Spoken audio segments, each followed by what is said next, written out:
And welcome back to Hannity. So the alt-radical left, as I call them, is trying to create chaos all over the country. Now, in the last segment, we showed you a video of a man the day after election being brutally beaten in Chicago by an angry mob who thought, what? He was a Trump supporter.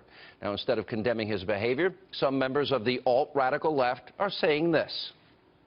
What do you say to the people who dragged a poor white guy out of a car and beat him? Oh, my goodness, poor white people, please, stop.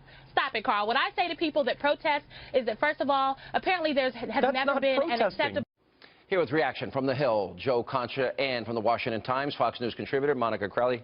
What a double standard. You've got a picture. You just showed me. This is amazing. My favorite prop. This is show this prop. Let's fan in hard on this. So a little After context. the election, it says, how will Trump followers react if they think it's stolen? Right. You got burning cities, anger, fury. By the way, all white people. AR-15s are in there also, Sean. So yeah, exactly. AR-15s. So that's from the Week magazine, and they never considered that what happens if Trump wins and how will Clinton supporters react. That looks a lot like Portland to me. Right now. Right. But instead, and if you know that if this were the case where Trump supporters were protesting, that obviously we wouldn't be trying to explore their feelings and give them national platforms to talk about their anxiety and their fear. They would be dismissed as racist, xenophobic, and kids at school wouldn't be told, we've got to work with your feelings. It'll be okay. It would be a slightly different narrative. Yeah, a little counseling time. You know what we've learned over the last 8 years of President Obama's presidency is that there is a professional left and there are professional protesters that are funded and orchestrated and organized by the professional left, including people like George Soros, that funds this. But what we also know, Sean, is that for 8 years, these protests that you're seeing now, which are fizzling out, what we know is that when the radical left has the president and the presidency and the White House, it amplifies their sense of importance, it amplifies their size, it amplifies their megaphone because they have the president backing them up and supporting them. Now that this leftist president is on his way out, that's why these protests are falling apart. They're still organized, they're still out there, they're still getting media attention. But with this president, you know, 1 foot on the banana peel, they are not having the effect that they did when their chief sponsor was sitting in the Oval Office. I spent, Joe, a lot of time in my opening monologue tonight talking about the media and how wrong they have been. So I call it the alt-radical left media. I've said journalism's dead. So you've got Barack Obama, Hillary Clinton. In the case of Obama, he's invited the alt-radical left. Move On, Occupy Wall Street. Black Lives Matter had FaceTime with the President of the United States, people that were chanting, what do we want, dead cops, when do we want them now, and pigs in a blanket fry them like bacon. Now, are they not guilty of the very thing they're accusing Trump of, embracing the most radical elements, Hillary seeking Black Lives Matter support? Well, I think you won't have to worry about that come January 20th. That's one thing that you can take solace in. I look at more the media angle of all this, Sean, and here's what you need to know.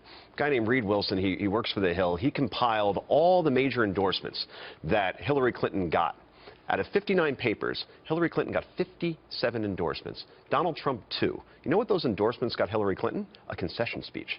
So this shows you that the influence of the media is now a fraction of what it used to be, because if people listened to what they were saying, Donald Trump loses by 20 points. Who's going to hold CNN feeding questions to Hillary to help her cheat, or colluding with the DNC in what questions they should ask Donald Trump? Who's going to hold the New York Times or Politico allowing editor privilege for the candidate? You know, who's going to hold John Harwood of CNBC? I'll tell you who. Who?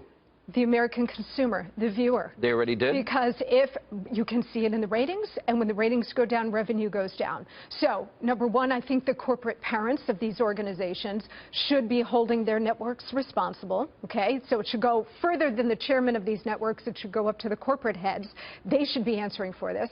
But you can also vote with your remote control, and you can vote with your subscriptions. Right, you see vote the New York Times Hannity falling apart. Yeah, of course, exactly. Sean, at 10. No, but there's a cabal. I noticed, for example, you're kind of a lone wolf. There's the pipsqueak, you know, Jeff Zucker stenographer, this kid, Brian Stelter, right? He lives in Jeff Zucker's office, I'm told. And him and Dylan Byers, they don't report on their own network. They are Fox obsessed. They're stalkers in many ways. If there's one little thing they don't like on Fox, or Hannity's not a journalist and he has a show, hello, I've been here 21 years. Shocking revelation. Fox News alert. but yet they don't report on their own networks and their own collusion and their own corruption that has been so manifest, so many examples in this campaign.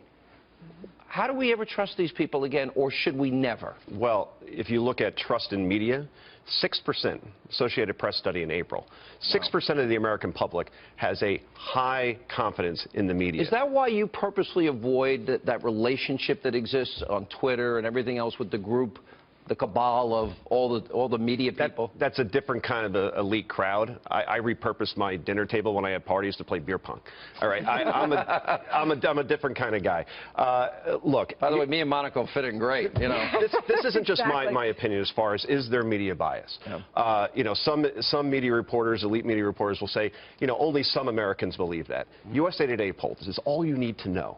They asked, who do you think, 1,000 likely voters, not Republicans, Democrats, 1,000 likely voters, who do you think the media is rooting for in this election? By a 10-to-1 margin, they said Hillary Clinton. All right, guys, thank you both. And thanks for being a fair guy. I know you're much more fair than the other people in your business. Let's put it this way. I voted for a Clinton, and I voted for a Bush in my lifetime. Oh, isn't that nice? Sorry to hear that Clinton vote. All right.